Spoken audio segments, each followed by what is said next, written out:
আল্লাহ তাআলা সবাইকে নামাজ পড়তে বলেন নাই। কিছু মানুষ আছে যাদের নামাজ না পড়লেও চলবে। বলবো কাদের নামাজ না পড়লেও চলবে?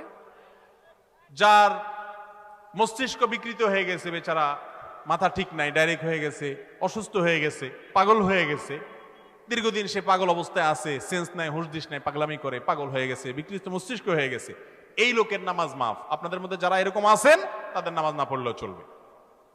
কথা কি বুঝাতে পারছি? ছোট বাচ্চা, তাদেরও নামাজ মাফ। অতএব তারা নামাজ না পড়লেও গুনাহ হবে না। এছাড়া আপনারা যারা ঠান্ডা মাথায় সুস্থ মস্তিষ্কের মানুষ, আবার প্রাপ্তবয়স্ক, তাদের সবাইয়ের পরে নামাজ ফরজ। অতএব নামাজের মধ্যে কোনো অজুহাত চলবে। অনেক যুবকের নামাজ জন্য ডাকলে বলে কি, ভাই আমার আসলে কাপড়টা ঠিক নাই। এর কি ঠিক নাই? চিন্তা করেন, মুসলমান আবার কাপড় ঠিক না, পুরুষ মানুষ কাপড় বেঠিক হয়েছে কি কারণে? তোমার ভাই, তুমি পেশাবের পরে পানি ধোবা, বাথরুমের পরে পানি দিয়ে পরিষ্কার করবা, পাক সাফ হবে, আবার তাইলেই তো কাপড় পাক সাফ হয়ে গেল।